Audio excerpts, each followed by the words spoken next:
رب اشرح لي صدري ويسر لي أمري واحلل عقدة من لساني يفقهوا قولي. الحمد لله رب العالمين، والصلاة والسلام على سيد المرسلين وعلى آله وصحبه أجمعين، أما بعد.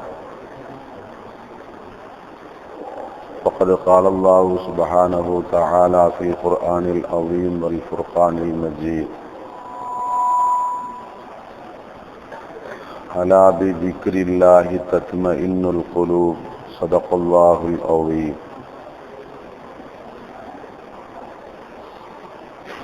أن رسول الله صلى الله عليه وسلم سئل أي العباد أفضل وأرفع درجة عند الله يوم القيامة؟ قال: الذاكرون الله كثيرا والذاكرات. قيل: يا رسول الله، ومن الغازي في سبيل الله؟ قال: لو ضرب بسيفه في الكفار والمشركين حتى ينكسر ويختضب دما فإن الذاكر لله أفضل منه درجة، أو كما قال صلى الله عليه وسلم. அன்புமிக்க அருமை பெரியோர்களே, கொஞ்சம் அப்படி சேர்ந்து வந்து உட்கார்ந்தா நல்லா இருக்குமே. மலாய்க்கத்துமா அந்த முன்னாடி சேர்ந்து வந்துட்டே இல்லா பெரிய பறக்கத்து. பெரியவங்க சாஞ்சிருந்தா பிரச்சனை இல்லை. அல்ஹம்துலில்லாஹ். அதாவது நம்ம கேட்கக்கூடிய வார்த்தையை அல்லாஹ் நம்ம கல்வில வந்து பதிவு செஞ்சு நம்ம வாழ்க்கையில பயனடைய செய்யணும்னா அதுக்கு சில முறைகள்ல அந்த அல்லாஹ் ரசூல் சொன்ன முறையில் நம்ம நெருக்கமா உட்கார போகும்போது அல்லாஹ் அந்த வார்த்தையை கொண்டு நம்முடைய வாழ்க்கையில பயனடைய அல்லாஹ் வழி செய்யும். அல்ஹம்துலில்லாஹ். அன்புமிக்க அருமை பெரியோர்களே, அன்பார்ந்த அருமை சகோதரர்களே, கடந்த 2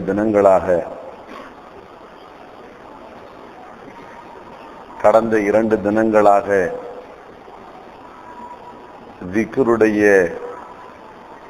சிறப்பையும் மேன்மையையும் நாம் பார்த்து வருகின்றோம். அடுத்தடுத்து பல்வேறு செய்திகள் துஆவை பிரார்த்தனையை பற்றி, அடுத்து தௌபாவை பற்றி, சொர்க்கம் நரகம் இவற்றை குறித்தெல்லாம் அடுத்தடுத்து நாம் பார்க்க வேண்டியது இருப்பதால் சுருக்கமாக இந்த தலைப்பின் செய்தியை திக்ருடைய சிறப்புகளை சொல்லுகின்ற ஒரு சில ஹதீசுகளை பார்த்துவிட்டு எந்தெந்த திக்ருகளை அல்லாஹ்வின் அருள் தூதர் ஸல்லல்லாஹு அலைஹி வஸல்லம் செய்ய வேண்டும் என்று தன்னுடைய அருமை உம்மத்துகளுக்கு சொன்னார்கள், அவற்றை எப்போது சொல்ல வேண்டும், எத்தனை முறை சொல்ல வேண்டும், அப்படி சொல்கின்ற காரணத்தால் உலகத்தில் அவர்களுக்கு கிடைக்கும் பலன் என்ன, நாளை மறுமையில் கிடைக்கும் பலன் என்ன என்பதை குறித்து அருமை நாயகம் ஸல்லல்லாஹு அலைஹி வஸல்லம் அவர்கள் சொன்ன ஒரு சில ஹதீசுகளை இன்று நாம் பார்க்கின்றோம். அன்புக்குரியவர்களே, ஒரு சந்தர்ப்பத்தில் அருமை நாயகம் ஸல்லல்லாஹு அலைஹி வஸல்லம் அவர்களுக்கு முன்பாக ஒரு கேள்வி முன்வைக்கப்படுகிறது. 2 தினங்களுக்கு முன்பாக நாம் ஒரு செய்தியை சொன்னோம். அருமை சஹாபா பெருமக்கள் ஆவலோடு எதிர்பார்த்து காத்திருப்பார்கள். எதற்காக வேண்டி? அறிவார்ந்த முறையில் கேள்வி எழுப்புகின்ற கிராமத்து அரபிகள் யாரும் வரமாட்டார்களா? அவர்கள் கேள்வி எழுப்ப அல்லாஹ்வின் அருள் தூதர் பதில் சொல்ல அதை நாம் செவியார கேட்க முடியாதா என்ற ஆசையோடு எதிர்பார்த்து காத்திருப்பார்கள். பெரும்பாலும் ஹதீசுகளிலே பெருமானாருக்கு முன்பாக சுயில கேட்கப்பட்டது என்று வந்தால் நீங்கள் புரிந்து கொள்ள வேண்டும். யாரோ ஒரு கிராமவாசி வந்து கேட்டிருக்கின்றார், அருமை சஹாபா பெருமக்கள் அதை கேட்டு நமக்கு சொல்லுகின்றார்கள் என்று பெரும்பாலும் நீங்கள் புரிந்து கொள்ள வேண்டும். ஆம், அதே போன்றுதான் இங்கே அல்லாஹுவின் அருள் தூதர் ஸல்லல்லாஹு அலைஹி வஸல்லம் அவர்களுக்கு முன்பாக ஒரு கேள்வி முன்வைக்கப்படுகிறது. என்ன கேள்வி? ஐயுல் இபாதி அஃலலு வ அர்ஃபஉ தரஜத்தன் இன்தல்லாஹி யௌமல் கியாமா. யா ரசூலல்லாஹ், நாளை கியாமத்து நாளையில் அல்லாஹுவின் திருச்சமூகத்தில் அடியார்கள் ஒன்று கூடியிருக்கும் வேளையில் அவர்களுக்கு மத்தியில் உயர்ந்த அந்தஸ்தை பெற்றவர்கள் பலர் இருக்கலாம். அடியார்களிலேயே அடியார்களில் சிறப்புக்குரியவர்கள் பலர் இருக்கலாம். ஆனால் சிறப்புக்குரிய அவர்களுக்கு மத்தியில், உயர்ந்த தரத்துக்குரிய அவர்களுக்கு மத்தியில் ஆகச் சிறப்பு பெற்றவர், யாவரையும் விட தரத்தால் உயர்ந்தவர் யா ரசூலல்லாஹ், அவர் யார்? எத்தனை அருமையான கேள்வி.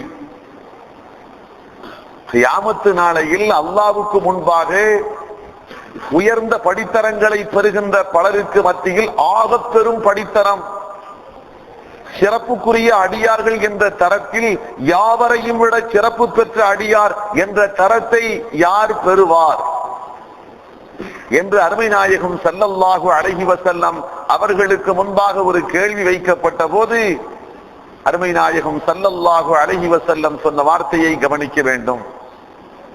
பெருமானார் என்ன சொன்னார்கள்? சொன்னார்கள், அஸ்ஸாகிரூன அல்லாஹ கஸீரன் வஸ்ஸாகிராத். அதிகமாக அல்லாஹுவை நினைவு கூறக்கூடிய ஆண்கள், அதிகமாக அல்லாஹுவை நினைவு கூறக்கூடிய பெண்கள். ஆம், அல்லாஹுவை அதிகமாக திக்ரு செய்கின்ற ஆண்கள், அல்லாஹுவை அதிகமாக திக்ரு செய்கின்ற பெண்கள், இவர்கள்தான் அந்த உயர்ந்த அந்தஸ்துக்கு உரியவர்கள், யாவரையும் விட சிறந்த அடியார்கள் என்ற தரத்தை பெறக்கூடியவர்கள். அன்புக்குள்ளே, இந்த இடத்தில் நாம் அடுத்து தொடர்வதற்கு முன்பாக ஒரு சின்ன விளக்கத்தையும் தெரிந்து கொள்ள வேண்டும். நாம் ஏற்கனவே பார்த்தோம், குல்லு முத்தீஇன் ஸாகிருன் லில்லாஹ், அல்லாஹ்வுக்கு பணிந்து அல்லாஹுவின் கட்டளையை நிறைவேற்றும் முகமாக அல்லாஹுவின் ஆணைகளை செயல்படுத்தி நடைமுறைப்படுத்தும் விதமாக யாரெல்லாம் இறை கட்டளைகளுக்கு கட்டுப்பட்டு பணிந்து நடந்து கொண்டிருக்கிறார்களோ அத்தனை பேரும் அல்லாஹுவை திக்ரு செய்து கொண்டிருக்கிறார்கள், அல்லாஹ்வுடைய திக்ரில் தான் மூழ்கி இருக்கிறார்கள் என்று பார்த்தோம். இங்கே அருமை நாயகம் ஸல்லல்லாஹு அலைஹி வஸல்லம் குறிப்பிடுகின்றார்கள், அல்லாஹுவை அதிகமாக திக்ரு செய்தவர்கள், காலையில் எழுந்தது முதல் இரவில் படுக்க செல்லுகின்ற வரைக்கும் சுய உணர்வோடு உலாவுகின்ற ஒவ்வொரு வினாடியும் அல்லாஹ்வுடைய எண்ணம் மாறாமல் மங்காமல் அதே சிந்தையோடு வாழ்க்கையை நடத்தி செல்கின்றார்கள். காலையில் எழுகின்ற போதே இப்போது நான் என்ன சொன்னால் என் ரப்பு சந்தோஷப்படுவான். அல்ஹம்துலில்லாஹில்லதி அஹ்யானா பஅதமா அமாதனா வ இலைஹின் நுஷூர். சிறு மரணத்திற்கு பின்பாக மீண்டும் என்னை ஹயாத்தாக்கிய அல்லாஹ்வுக்கே எல்லா புகழும் என்று உறக்கத்தில் இருந்து விழித்து எழுந்த அந்த ஆரம்ப வினாடியே என்னை படைத்த நாயனுக்கே எல்லா புகழும் என்று அல்லாஹ்வுக்கு புகழாரத்தை சூடியவனாகத்தான் எழுந்தே அமர்கின்றான். அடுத்த சிந்தனை, அடுத்து நான் என்ன செய்தால் என் ரப்பு சந்தோஷப்படுவான், அடுத்து என்ன காரியமோ அதை செய்கின்றான். அடுத்து பாங்கோசை கேட்கிறது, இப்போது நான் என்ன செய்ய வேண்டும்? அடுத்து தொழுகைக்கு சென்று விட்டார் பள்ளிக்குள், இந்த பள்ளிக்குள் நான் இப்போது என்ன செய்தால் அல்லாஹ் ரொம்ப சந்தோஷப்படுவான். தொழுகை முடிந்து விட்டது, அடுத்து வெளியில் வந்தார், அப்போதும் வீட்டுக்கு வந்தார், அப்போதும் அலுவலக பணிக்கு சென்றார், அப்போதும் உணவுக்காக திரும்பினார், அப்போதும் ஓய்வுக்காக சென்றார், அப்போதும் எத்தனை கட்டங்களை தொட்டு அவர் அந்த நாளை கழிக்கின்றாரோ எல்லா சந்தர்ப்பத்திலேயும் இந்த நினைவு மாறவில்லை, மங்கவில்லை. நான் இப்போது எப்படி நடந்தால் என் ரப்பு என்னை சந்தோஷப்படுவான், நான் எப்படி செயல்பட்டால் அல்லாஹ் என்னை பொருந்திக் கொள்வான். இப்போது தொழ வேண்டுமா? அப்போதுதான் அல்லாஹ் சந்தோஷப்படுவானா? தொழுகைக்கு போகிறேன். சுன்னத்து தொழ வேண்டுமா? இப்போது நான் சுன்னத்து தொழுகின்றேன். திக்ரு செய்ய வேண்டுமா? நான் அல்லாஹ்வை திக்ரு செய்கின்றேன். அருள்மறையை ஓத வேண்டுமா? அப்போதுதான் அல்லாஹ் இப்போது சந்தோஷப்படுவானா? ஓதுகிறேன். பெற்ற தாய்க்கு பணிவிடை செய்ய வேண்டுமா? அதை செய்கின்றேன். அல்லாஹ் அப்போதுதான் பொருந்திக் கொள்வானா? அவை நான் செய்கின்றேன். தேடி வருகின்றார் ஒரு தாய் தந்தை இல்லாத ஒரு யத்தீம், இப்போது அவரை அரவணைத்து பாதுகாக்க வேண்டுமா? அப்போதுதான் அல்லாஹ் என்னை பொருந்திக் கொள்வானா? அதற்கு நான் முக்கியத்துவம் கொடுக்கின்றேன். கணவன் இல்லாத ஒரு விதவை பெண், கணவன் இல்லாத ஒரு அபலை பெண், தனக்கு நாதி இல்லாமல் ஒரு பிரச்சனையில் நெருக்கடிக்குள்ளாக்கி இருக்கிறாள். அவளுக்காக கேட்பதற்கு நாதி இல்லை. இந்த நிலையில் அவளுக்காக நான் குரல் கொடுத்தால் அல்லாஹ் சந்தோஷப்படுவானா? அங்கே போகின்றேன். அன்புக்குரியவர்களே, காலையில் எழுந்தது முதல் மீண்டும் இரவில் படுக்க செல்லுகின்ற வரைக்கும் ஒவ்வொரு நேரத்திலேயும் அல்லாஹ்வுடைய நினைவு மங்காமல் மாறாமல் தன்னுடைய வாழ்க்கையை நகர்த்தி செல்லுகின்றார். இது ஒரு நாள் மட்டுமல்ல, வாழ்க்கையின் அவருடைய வாழ்நாள் முழுவதும் ஒவ்வொரு நாளையும் இப்படித்தான் நகர்த்துகின்றார். அல்லாஹ்வுடைய நினைவு இல்லாமல் இருந்தார் என்று பெரும்பாலும் சொல்ல முடியாது. அல்லாஹ்வுடைய நினைவு இல்லாமல் தன்னிலை மறந்து மெய் மறந்து அவர் இருந்தார் என்று பெரும்பாலும் சொல்ல முடியாது. அன்புக்குரியவர்களே, இந்த திக்ரைத்தான் இங்கே அருமை நாயகம் ஸல்லல்லாஹு அலைஹி வஸல்லம் குறிப்பிடுகின்றார்கள். அஸ்ஸாகிரூன அல்லாஹ கஸீரன் வஸ்ஸாகிராத். அல்லாஹுவை அதிகம் அதிகமாக நினைவு கூறுகின்ற ஆண்கள், அல்லாஹுவை அதிகம் அதிகமாக நினைவு கூறுகின்ற பெண்கள், இவர்கள்தான் நாளை மறுமையில் அல்லாஹுவின் திருமுன் அடியார்கள் நிறுத்தப்படுகின்ற போது தரத்தில் உயர்ந்தவர்கள், அடியார்களில் சிறந்தவர்கள் என்ற உயர்ந்த அந்தஸ்தை பெறுவார்கள். அப்போது அந்த சஹாபி, குறிப்பாக அருமை நாயகம் ஸல்லல்லாஹு அலைஹி வஸல்லம் அவர்களிடத்தில் இந்த கேள்வியை யார் எழுப்பினாரோ அவரே திருப்பிக் கொண்டு கேட்கின்றார். எப்படி? வமினல் காஸி ஃபீ ஸபீலில்லாஹ். யா ரசூலல்லாஹ், அல்லாஹ்வுடைய பாதையில், அல்லாஹ்வுடைய மார்க்கத்துக்காக, மார்க்கத்தை ஏற்றுக்கொண்ட மூமின்களை பாதுகாப்பதற்காக களம் காண வந்திருக்கின்ற விரோதிகளிடத்தில், எதிரிகளிடத்தில் அல்லாஹ்வுடைய மார்க்கத்தை காப்பதற்காக ஆயுதம் பூட்டி களம் காண உயிரை பணயம் வைத்து புறப்பட்டு விட்டானே அந்த போராளி மாவீரன், அவனை விடவுமா இவர் சிறந்தவர்? அன்புக்குரியவர்களே, நமது சிந்தையில் அவர்தான் பெரியவராக நாம் கருதி கொண்டிருக்கிறோம். உண்மைதான்.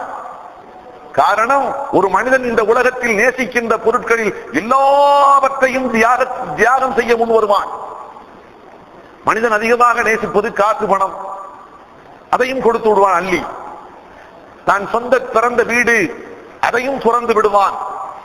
பிறந்த தாயகம் அதையும் துறந்து விடுவான். சொந்த பந்த உறவுகள் அவர்களையும் துறந்து விடுவான். எல்லாவற்றையும் துறந்து விடுவான். கடைசியாக நிற்கின்ற கேள்வி, உன்னுடைய உயிர். இந்த உயிரையும் நீ காவு கொடுப்பதற்கு தயாரா? அன்புக்குகளே, உயிர் என்பது மனிதன் நேசிக்கின்ற பொருட்களில் கடைசியாக தியாகம் செய்வதற்கு முன் வருகின்ற பொருள். மற்றவற்றையெல்லாம் ஆரம்பத்திலேயே கொடுத்து விடுவான். அதிலே ஒரு சிரமம் தெரியாது. ஆனால் உயிர் என்பதுதான் இந்த உலகத்தில் ஒருவன் செய்கின்ற தியாகத்தில் கடைசி தியாகம். காரணம், அதற்கடுத்து இனி ஒரு தியாகத்திற்கு அவன் இருக்க மாட்டான். ஆகவே நாம் எல்லாம் இப்படித்தான் நினைத்து வைத்திருக்கின்றோம். அதே எண்ணத்தில் தான் அந்த தோழரும் கேட்டார். யா ரசூலல்லாஹ், வமினல் காஸி ஃபீ ஸபீலில்லாஹ். அல்லாஹ்வுடைய பாதையில் தன்னுடைய உயிரை பணயம் வைத்து கிடைத்தால் வெற்றி அல்லது வீர மரணம் எதற்கும் தயார் என்று அந்த முழக்கத்தோடு நெஞ்சு உறுதியோடு களங்காண புறப்பட்டானே போராளி, அவரை விடவுமா இவர் தரத்தில் உயர்ந்தவர்? அவரை விடவுமா அடியார்களில் சிறந்தவர்? யா ரசூலல்லாஹ் என்று ஒரு கேள்வி எழுப்புகின்றார். அப்போது அருமை நாயகம் ஸல்லல்லாஹு அலைஹி வஸல்லம் சொன்னார்கள், தோழரே, தோழர் எழுப்பிய கேள்வியை விட ஒருபடி பெருமானார் மேலே போனார்கள். சாதாரண போராளியை கேட்டார்கள் தோழர். அல்லாஹ்வின் அருள் தூதர் சொல்லுகின்ற வார்த்தையை பார்த்தால் இப்படி சொல்ல வேண்டும், தோழரே, சாதாரண போராளியை விட மட்டுமல்ல, போராளியிலேயே சிறந்த ஒரு போராளி இருக்கின்றார். அவர் யார்? லவ் வரப பிஸைஃபிஹி ஃபில் குஃபாரி வல் முஷ்ரிகீன். இணை கற்பிக்கின்ற முஷ்ரிகீன்கள், அல்லாஹுவையும் மறுமையையும் ஏற்றுக்கொள்ள மறுத்துவிட்டு இறை நிராகரிப்பாளர்கள், இவர்களுக்கு மத்தியில் வாளெடுத்து போராடுகின்றான் ஒரு போராளி. எந்த அளவுக்கு போராடுகின்றான்? கடுமையான மோதல், போராட்டம் தொடர்கிறது. கடுமையான போராட்டத்திற்கு பின்பாக ஒரு கட்டத்தை சந்திக்கின்றான். என்ன கட்டம்? ஹத்தா யன்கஸிரே.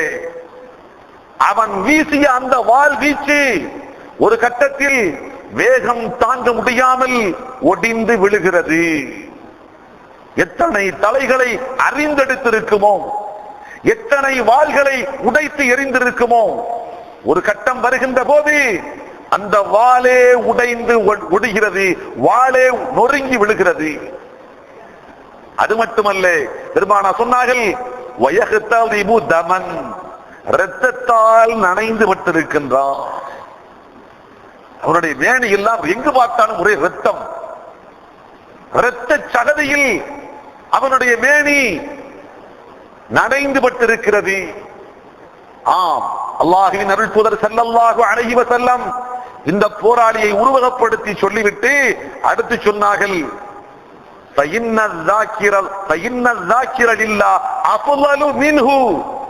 அல்லாஹுவை சதா நேரம் நெஞ்சத்தில் கொண்டு தன் வாழ்க்கையை நகர்த்துகின்றானே, அல்லாஹுவை ذிக்ர் செய்தவனாக தன்னுடைய வாழ்க்கையை நகர்த்துகின்றானே, அந்த மனிதன் மின்ஹு, இவனை விட அஃலலு தரஜத்தன், அந்தஸ்தால் உயர்ந்தவன்.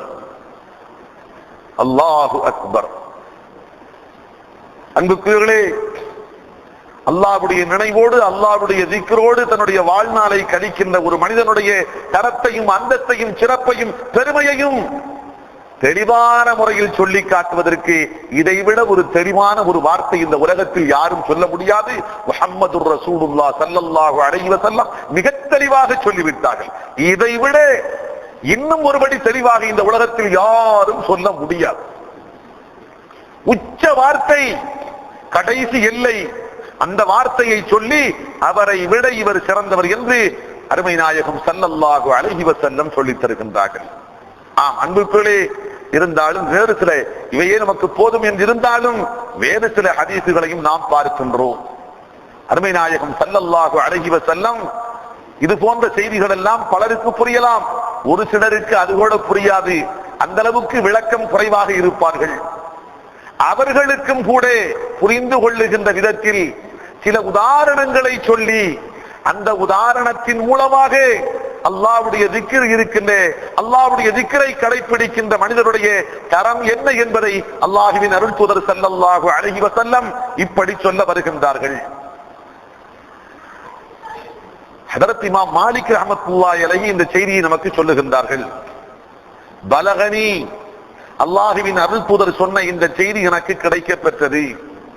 அன்ன ரசூலுல்லாஹி ஸல்லல்லாஹு அலைஹி வஸல்லம் கான யகூல், பெருமானார் ذிக்ர் செய்கின்ற மக்களுடைய நிலை தரத்தை பற்றி சொல்ல வந்த போது இப்படி சொன்னார்கள்.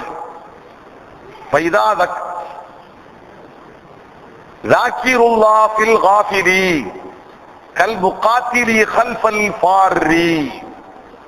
ஒரு கூட்டம் அமர்ந்திருக்கிறது என்று வைத்துக் கொள்ளுங்கள். எல்லோரும் என்னென்னவோ சிந்தனைகள் அமர்ந்திருக்கின்றார்கள். மொத்தத்தில் அல்லாஹ் விஷயத்தில் கவனக்குறைவு. அல்லாஹுவை ذிக்ர் செய்ய வேண்டும், அல்லாஹ் இப்போது இறை செய்தால் பிரியப்படுவான், சந்தோஷப்படுவான் என்ற எண்ணத்தில் எல்லோரும் கவனக்குறைவாக இருக்கிறார்கள்.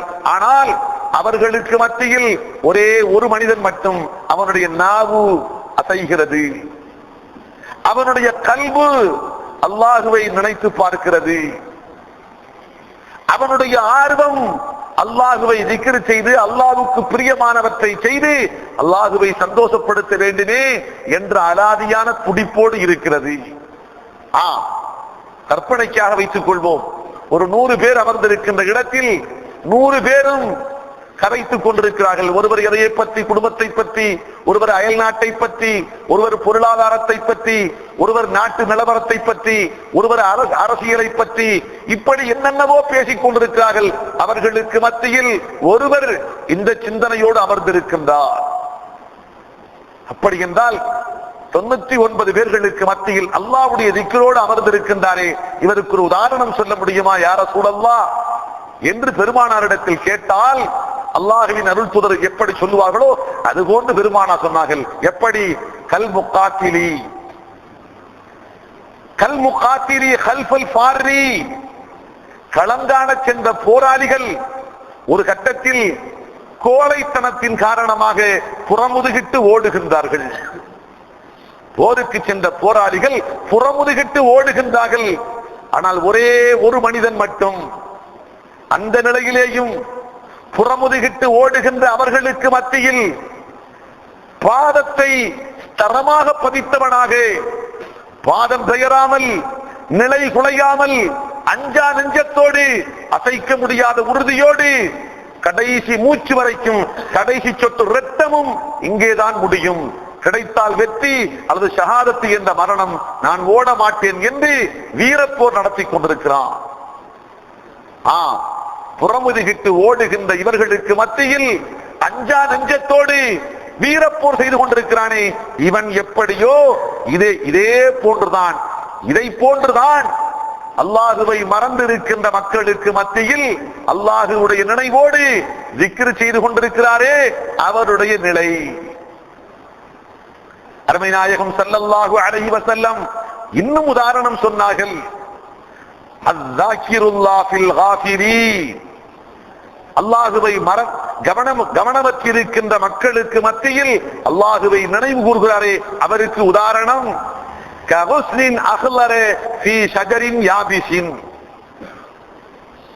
ஒரு மரமோ அல்லது ஒரு மரக்கூட்டம் என்று வைத்துக் கொள்ளுங்கள், 100 மரங்கள் என்று வைத்துக் கொள்வோம். இந்த 100 மரங்கள் எத்தனையும் எப்படி இருக்கின்றன? பட்டு போன மரங்கள், காய்ந்து பட்டு போய்விட்ட மரங்கள்.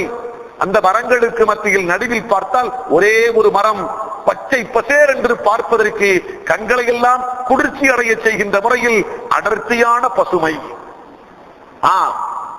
மரக்கூட்டங்களுக்கு மத்தியில் இறந்து விட்டு காய்ந்து விட்டு பட்டு போன மரக்கூட்டத்திற்கு மத்தியில் பசுமையான ஒரு மரம், பார்ப்பதற்கு கண் குளிர்ச்சியை ஊட்டுகின்ற முறையில் ஒரு மரம் நின்றால் அந்த மரங்களுக்கு மத்தியில் இந்த மரத்தின் சிறப்பு என்னவோ அது போன்றுதான் அல்லாஹுவை திக்ர் செய்யாமல் கவனக்குறைவாக இருக்கின்ற மக்களுக்கு மத்தியில் அல்லாஹுவை திக்ர் செய்து கொண்டிருக்கின்றாரே அவருடைய நிலைப்பாடு, அவருடைய சிறப்பு. அடுத்து 3வது உதாரணத்தை பெருமானார் சொன்னார்கள்.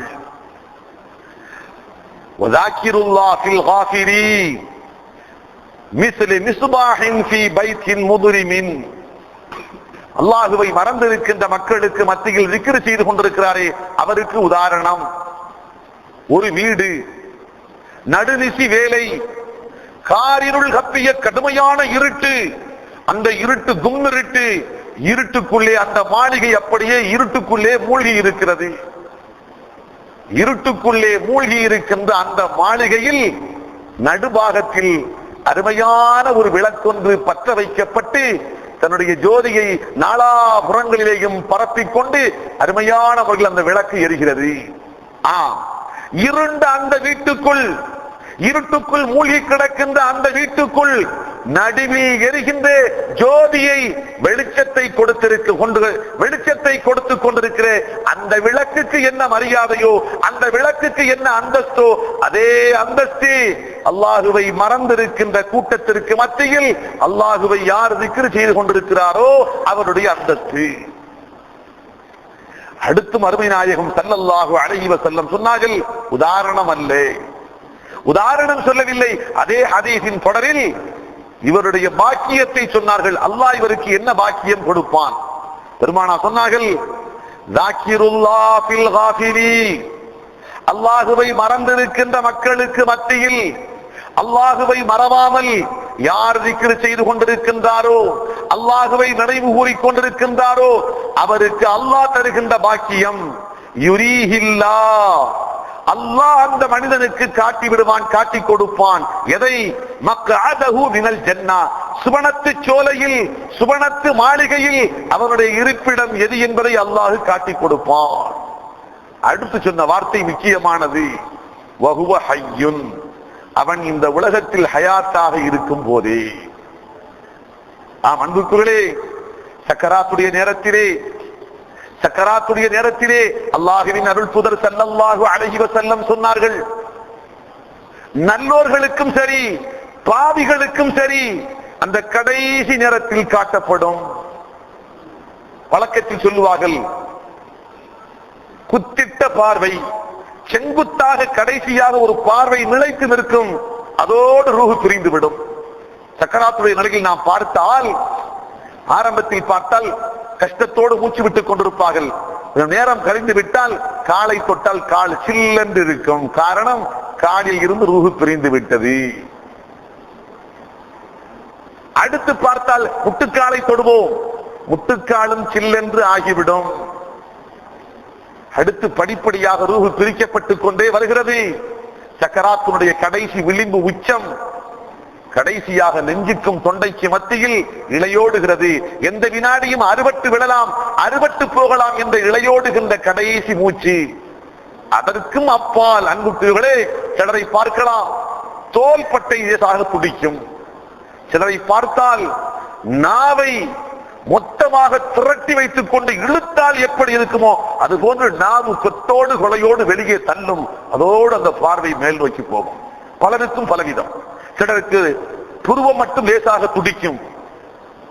அல்லாஹ் ரப்புல் ஆலமீன் சக்கராத்துடைய நிலை பலருக்கும் பலவிதமாக அமைத்து வைத்திருக்கின்றார்.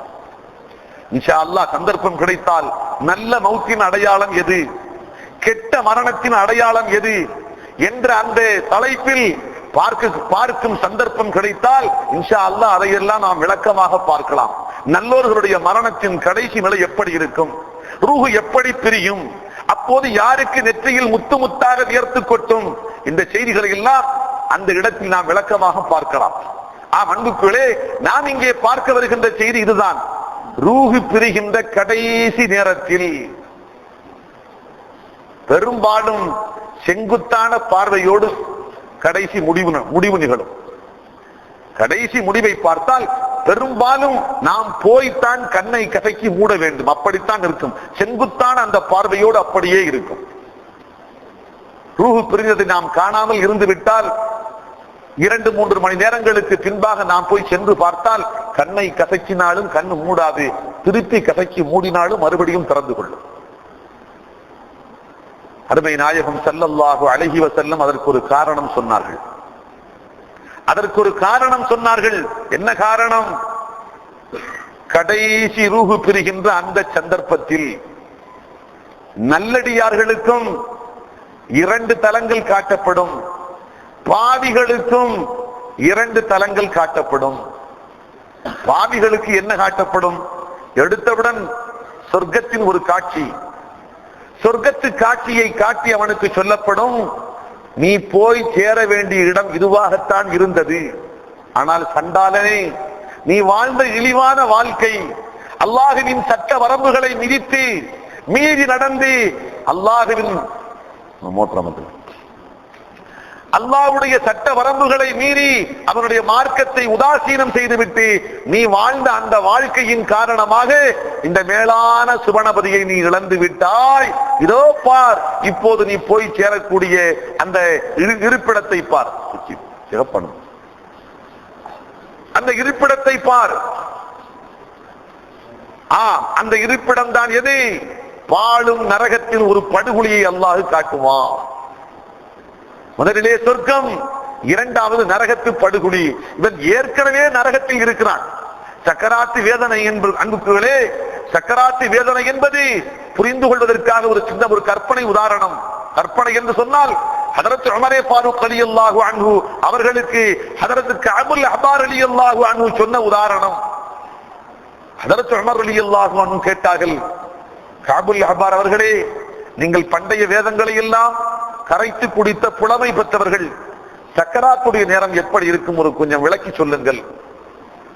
சொன்னார்கள், புரிந்து கொள்வதற்காக ஒரு மனிதனுடைய உள்ளுக்குள்ளே முள் நிரம்பிய ஒரு கொப்பை, ஒரு பாகத்தை உள்ளே நுழைத்து அவனுடைய உடலிலே பன்னூற்றுக்கணக்கான நரம்புகள் இருக்கின்றன.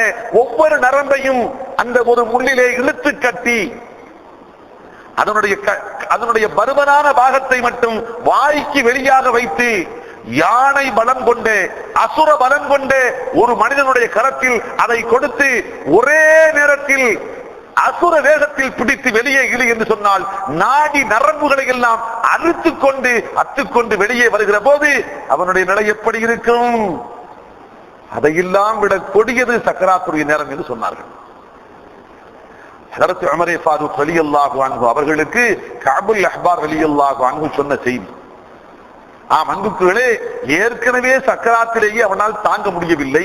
இந்த நிலையில் அட சண்டாளனே, அந்த மேலான சொர்க்கத்தை தவற விட்டு விட்டாயே, இதோ நீ போய் சேரக்கூடிய இடத்தை பாரு, நரகத்து ஒரு குண்டம், நெருப்பு குழி, ஒரு படுகொலியை பாரு என்று காட்டுகிற போது உடற்ரீதியான வேதனை, ஏற்கனவே உடல் ரீதியான வேதனை, இப்போது உளரீதியான வேதனை, இரண்டு வகையான வேதனையோடு அவருடைய ஆவி அடங்குகிறது.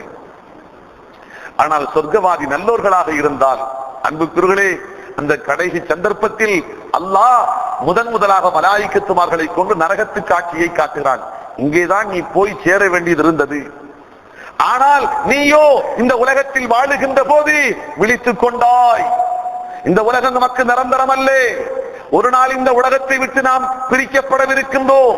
எந்த வகையிலும் ஒரு நாள் கட்டாயம் மரணத்தை சந்தித்தே தீர வேண்டும், தவிர்க்க முடியாத ஒன்று என்பதை புரிந்து அல்லாஹ்வுடைய மார்க்கத்தை பேணி அல்லாஹ்வின் அச்சத்தோடு நீ நடந்து கொண்டாய். அந்த நடப்புக்கு பரிசு இதோ, இப்போது நீ போய் சேர வேண்டிய இடத்தை பார் என்று காட்டுகிற போது சொர்க்கத்து காட்சி அவருடைய கண்ணிலே படுகிறது. அதை பார்த்த அதே நிலையில் அவருடைய ரூஹு பிரிகிறது. அன்புக்குள்ளே, இந்த இடத்தில் விளக்கம் சொன்னால் அது சம்பந்தமான விளக்கமே போய் முடிந்துவிடும். ஆகவே இதை சுருக்கமாக முடித்துக் கொள்வோம். இங்கே நாம் தெரிந்து கொள்கின்ற செய்தி இதுதான். அருமை நாயகம் ஸல்லல்லாஹு அலைஹி வஸல்லம் வாக்கு தருகின்றார்கள். எப்படி யார் இந்த உலகத்தில் அல்லாஹுவை அதிகமாக திக்ர் செய்கின்ற பழக்கத்தை கொண்டிருக்கின்றார்களோ அவர்களுக்கு உதாரணம் புறமிதுகிட்டு ஓடுகின்ற அந்த கோழைகளுக்கு மத்தியில் அஞ்சா நெஞ்சத்தோடு போராடுகின்றானே அந்த மாவீரனை போன்று, அல்லது வறண்டு போய்விட்ட மரங்களுக்கு மத்தியில், பட்டுப்போன மரக்கூட்டங்களுக்கு மத்தியில் செழிப்பான முறையில் தோற்றம் தருகின்ற அந்த மரத்தை ஒத்தவன், அல்லது கடுமையான இருளுக்குள்ளே மூழ்கி கிடக்கின்ற அந்த மாளிகைக்கு மத்தியில் ஒளி வீசிக் கொண்டிருக்கின்ற அந்த ஜோதியை போன்றவன் அவன். இதற்கும் அப்பால் அவனுடைய சிறப்பை சொல்ல வேண்டும் என்று சொன்னால், அல்லாஹ் அவனுடைய சொர்க்கத்தின் இருப்பிடத்தை காட்டாமல் ஹயாத்தாக இருக்கின்ற நிலையிலேயே அல்லாஹ் அவனுக்கு காட்டிவிட்டுத்தான் அவனை மூத்தாக்குவான். அடுத்து சொன்னார்கள் அருமை நாயகம் ஸல்லல்லாஹு அலைஹி வஸல்லம், ஸாக்கிருல்லாஹ் ஃபில் காஃபிலீன், அல்லாஹுவை மறந்திருக்கின்ற மக்களுக்கு மத்தியில் அல்லாஹுவை மறவாமல் அல்லாஹ்வுடைய நினைவோடு திக்ரோடு இருக்கின்றாரே அவருடைய இன்னொரு பாக்கியத்தை பெருமானா சொன்னார்கள். யுக்ஃபரு லஹு பிஅததி குல்லி ஃபஸீஹின் வ அஅஜம், அவருடைய பாவங்கள் மன்னிக்கப்படும். எந்த அளவு? ஃபஸீஹ், நாவெடுத்து பேசுகின்ற ஜீவன்களின் எண்ணிக்கை அளவு. அஅஜம், நாவெடுத்து பேசாத ஜீவன்களுடைய எண்ணிக்கையின் அளவு. அல்லாஹ் அவருடைய பாவத்தை மன்னிக்கின்றான். அன்புக்களே, பேசுகின்ற ஜீவன் என்று சொன்னால் அரபியிலே மனிதர்களை மட்டும் தான் குறிக்கும். உலகத்திலே அல்லாஹ் ஆயிரம் வர்க்கத்தை படைத்திருக்கின்றான், உயிர் ஜீவன்களை. ஆனால் பேசுகின்ற பாக்கியம் கொடுக்கப்பட்ட ஒரே ஜீவன், ஒரே இனம் மனித இனம் மட்டும்தான். மற்ற எல்லாமே பேச்சு என்று சொல்லலாம், ஆனால் மனிதர்கள் பேசுகின்ற பேச்சை போன்று அல்ல. அது யானையாகட்டும், குதிரையாகட்டும், பறவையாகட்டும், எதுவாகட்டும், மனிதனுக்கு கொடுக்கப்பட்ட இந்த அருமையான பேச்சு என்ற பாக்கியத்தை உலகத்தில் அல்லாஹ் வேறு எந்த ஒரு ஜீவனுக்கும் கொடுக்கவில்லை. அருமை நாயகம் ஸல்லல்லாஹு அலைஹி வஸல்லம் சொன்னார்கள், கவனக்குறைவாக இருக்கிற மக்களுக்கு மத்தியில் அல்லாஹுவை மறவாமல் யார் திக்ர் செய்கின்றாரோ அவருக்கு அல்லாஹ் தருகின்ற பாக்கியம், உலகத்தில் பேசுகின்ற ஜீவனுடைய எண்ணிக்கை பேசாத விலங்குகள், பேசாத பறவைகள், பேசாத புழுப்பூச்சிகள், மற்ற உயிரினங்கள், இவை யாவற்றின் எண்ணிக்கையின் அளவுக்கு அல்லாஹ் அவருடைய பாவத்தை மன்னிக்கின்றான். அன்புக்குரியவர்களே, திக்ரு செய்யக்கூடிய மக்களுக்கு இதைவிட அவருடைய சிறப்பை, உயர்வை, பெருமையை சுட்டிக்காட்டுவதற்கு வேறு ஒரு வார்த்தை இல்லை. முன்பாக சொல்லப்பட்டது அறிவாளிகள் புரிந்து கொள்வார்கள் என்று இருந்தாலும் இப்போது சொல்லப்பட்ட இந்த செய்தி சர்வ சாதாரண மனிதர் கூட இதை புரிந்து கொள்ளலாம்.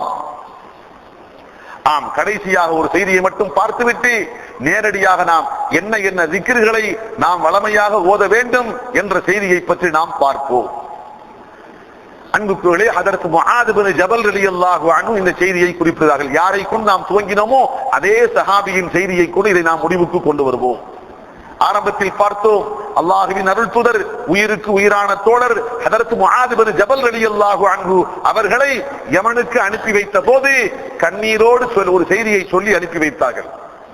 திரும்பி வருகின்ற போது, முஆதே, என்னை பார்க்கும் வாய்ப்பை நீங்கள் பெறாமலும் போகலாம்.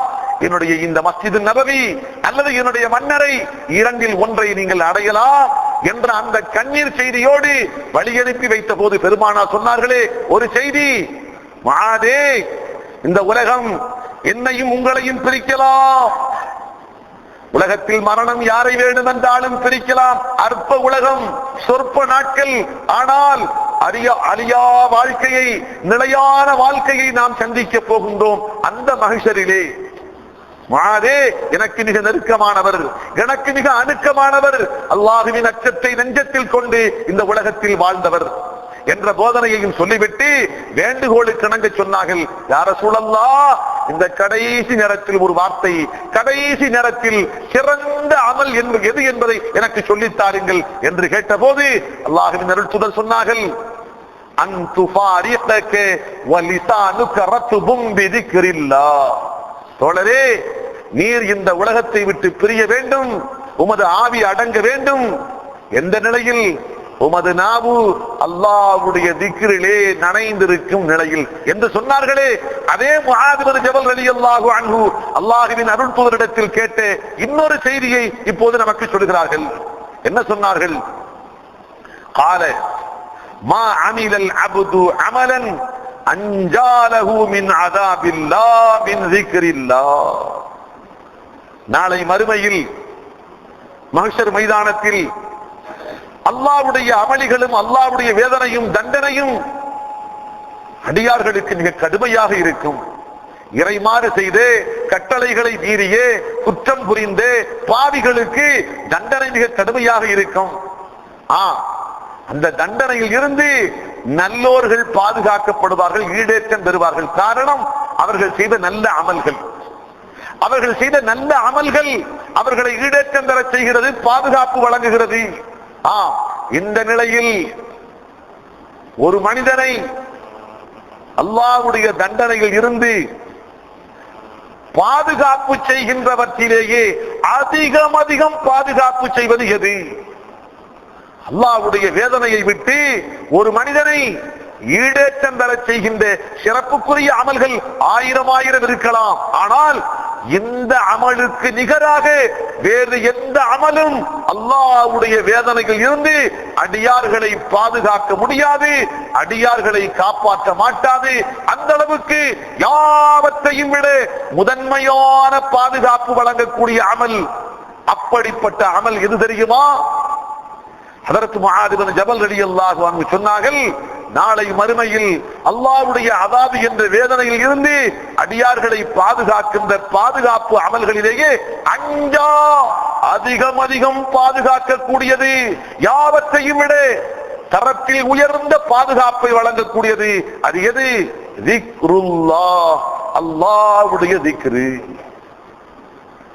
அன்புக்குகளே, காரணம் என்னவென்று சொன்னால், கொஞ்சம் ஆழமான முறையில் சிந்தித்து பார்த்தால், ரொம்ப நுணுக்கமான முறையில் நாம் சிந்தித்து பார்த்தால், அல்லாஹ் அடியார்கள் மீது கடமையாக்கி இருக்கின்ற வணக்கங்கள் எத்தனை உண்டோ அவை அத்தனையின் அடிப்படை நோக்கம் அல்லாஹ்வை அடியார்கள் நினைவு கூற வேண்டும்.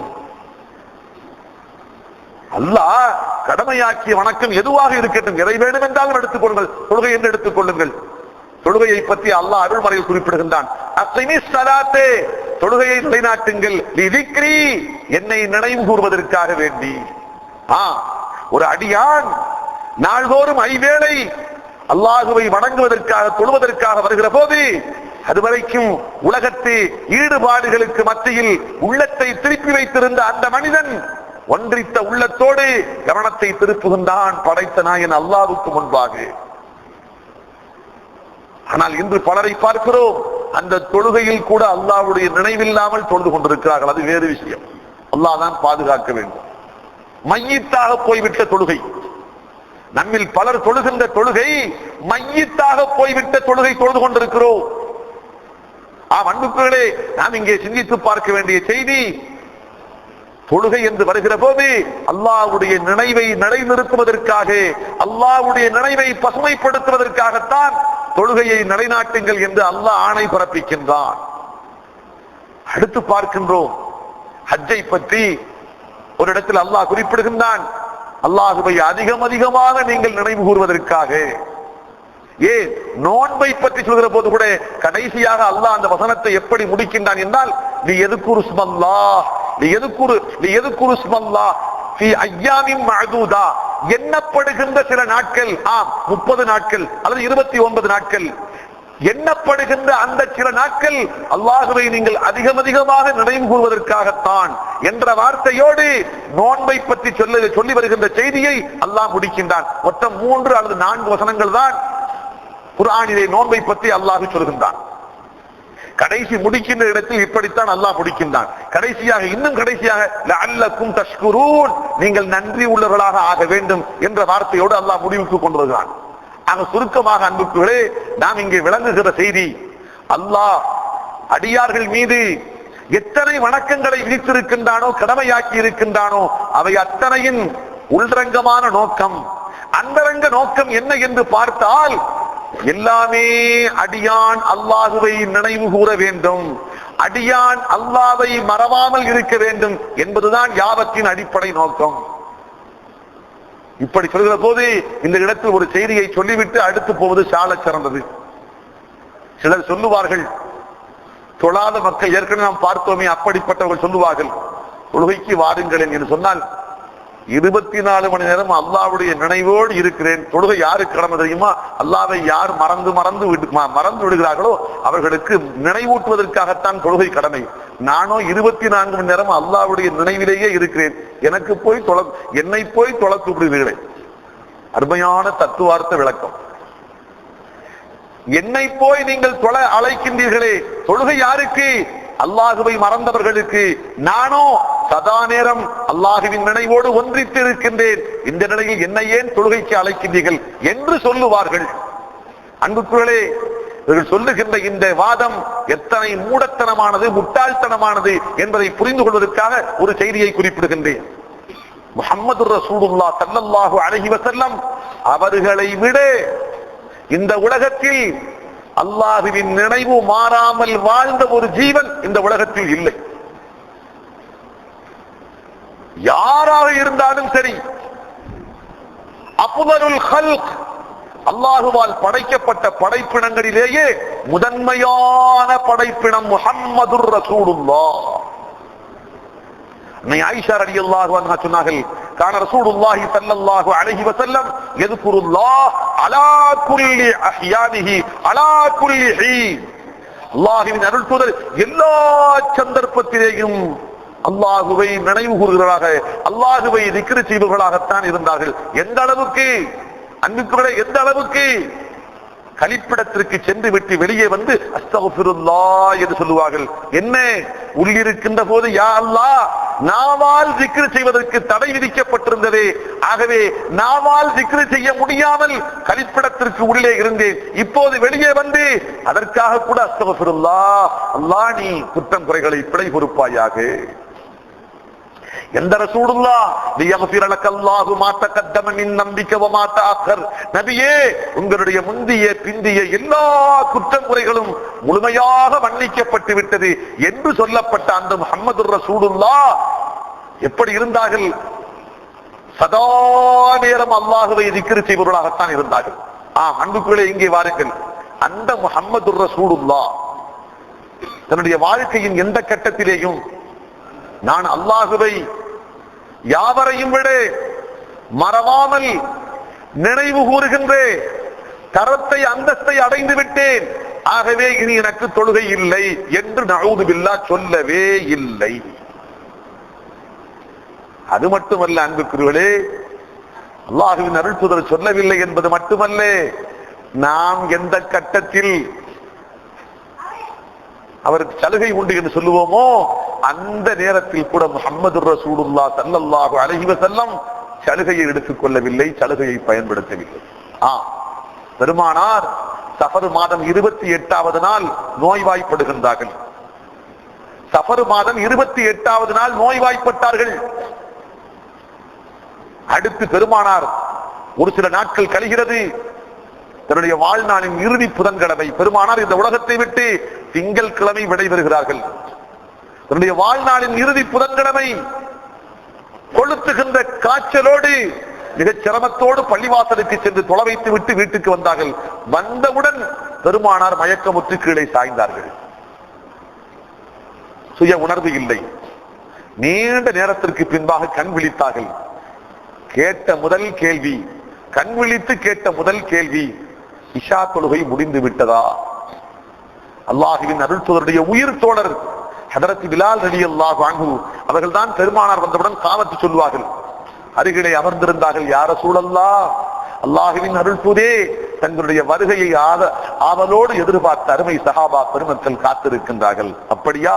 தண்ணீர் கொண்டு வாருங்கள். தண்ணீர் கொண்டு வரப்பட்டது. ஒது செய்து முடித்தார்கள். ஒது செய்து முடித்து விட்டு தொழுகைக்கு ஏறலாம் என்று கையை ஊன்னார்கள். அடுத்த வினாடி மீண்டும் மூர்ச்சித்து கீழே சாய்கின்றார்கள். நீண்ட நேரம் கழிகிறது. மறுபடியும் உணர்வு பெற்று எழுந்தார்கள். கேட்ட முதல் கேள்வி, இஷா தொழுகை முடிந்து விட்டதா? யா ரசூலல்லாஹ், தங்களை எதிர்பார்த்து தோழர்கள் காத்துக் கொண்டிருக்கிறார்கள். மறுபடியும் தண்ணீர் கொண்டு வர சொன்னார்கள். ஒது செய்து முடித்தார்கள். எத்தனித்தார்கள். மூர்ச்சித்து கீழே சாய்கின்றார்கள். மூன்றாவது முறை விழிப்பு வந்த போது, சுய உணர்வு வந்த போது அதே கேள்வி, அதே பதில். மீண்டும் தண்ணி கொண்டு வர சொன்னார்கள். ஒது செய்து முடித்தார்கள். மீண்டும் எத்தனித்த போது மறுபடியும் கீழே சாய்கின்றார்கள். நான்காவது முறை எழுந்த போது பெருமானார் சொன்னார்கள், அபூபக்கரை தொழ சொல்லுங்கள், அபூபக்கரை தொழ வைக்க சொல்லுங்கள். ஹதரத் பிலால் ரலியல்லாஹு அன்ஹு பெருமானார் மீது எந்த அளவுக்கு நேசமும் பாசமும் வைத்திருந்தார்கள் என்று சொன்னால், அல்லாஹ்வின் அருள் தூதர் ஸல்லல்லாஹு அலைஹி வஸல்லம் அவர்களுக்கு பின்பாக இல்லாமல் வேறு ஒரு நபருக்கு பின்பாக நம்முடைய வாழ்நாளில் நாம் தொழுவோம் என்று கற்பனையில் கூட நினைத்து பார்க்கவில்லை. அப்படிப்பட்ட அவர்களுக்கு நான் இப்போது வர முடியாது, அந்த நிலையை நான் அடைந்திருக்கின்றேன், அபூபக்கரை தொழச் சொல்லுங்கள் என்று சொன்ன அந்த வார்த்தை நெஞ்சிலே இடி விழுந்த தாக்கத்தை ஏற்படுத்தியது. பேசுவதற்கு திறனற்ற ஊமையாக போய் அல்லாஹ்வுடைய பள்ளியிலே மஸ்ஜித் நபவியிலே ஒரு தூணிலே சாய்ந்து விட்டார்கள். உணர்வற்றவர்களாக பெருமானார் சொல்லி அனுப்பிய செய்தியை கூட சொல்லவில்லை. சஹாபாக்கள் அங்கே பறக்கிறார்கள். அல்லாஹ்வின் அருள் தூதரை காணவில்லையே, அல்லாஹ்வின் அருள் தூதரை காணவில்லையே என்று அங்கே ஆளாக பல பறக்கின்றார்கள். ஆனால் ஹதரத் பிலால் ரலியல்லாஹு அன்ஹு சொல்வதற்கு கூட முடியாமல் இடியால் தாக்கப்பட்டவர்கள் எப்படி தன்னிலை மறந்து மெய் மறந்து இருப்பார்களோ அதுபோன்று சாய்ந்திருக்கிறார்கள். அன்புக்குள்ளே அடுத்தும் கடக்கிறது வாழ்நாளின் இறுதி வியாழக்கிழமை. ஒவ்வொரு நாளுடைய வாழ்க்கையும் கண்ணீர் காவியம். முஹம்மது ரசூலுல்லாஹ் இந்த உலகத்திலே இந்த உம்மத்துகளுக்கு ஒரு வாய்மையான மூமின் எப்படி வாழ வேண்டும் என்ற அந்த வாழ்க்கையை கற்றுக் கொடுத்து விட்டு சென்றார்கள். வாழ்வில் மட்டுமல்ல, ஆனந்தத்தில் மட்டுமல்ல, மரணத்தின் விளிம்பிலேயும் சோகத்தின் அந்த மையத்திலேயும் ஒரு மூமின் எப்படி வாழ வேண்டும் என்று காட்டி தந்தார்கள். இன்னும் சொல்ல போன அன்புக்குள்ளே வாழ்நாளின் கடைசி அநேகமாக சனிக்கிழமை பெருமானார் இந்த உலகத்தை விட்டு பிரிவதற்கு 2 நாட்கள். சஹாபாக்களுடைய நிலை எப்படி தெரியுமா? அன்று அப்போது நிலை பெற்ற தாயை இழந்து விட்ட அந்த பச்சிலம் பாலகன் தாயை நினைத்து நினைத்து தேம்பி தேம்பி அழுவார்களே. பெற்ற தாயை அடக்கி விட்டு வந்து விட்டோம், பெற்ற தாய் இறந்து அடக்கி விட்டு வந்து விட்டோம். பாலகனோ பச்சிலம் பாலகன், பச்சிலம் பாலகன் அம்மா அம்மா என்று அந்த பாலகன் எப்படி கதறும், அது போன்ற நிலை.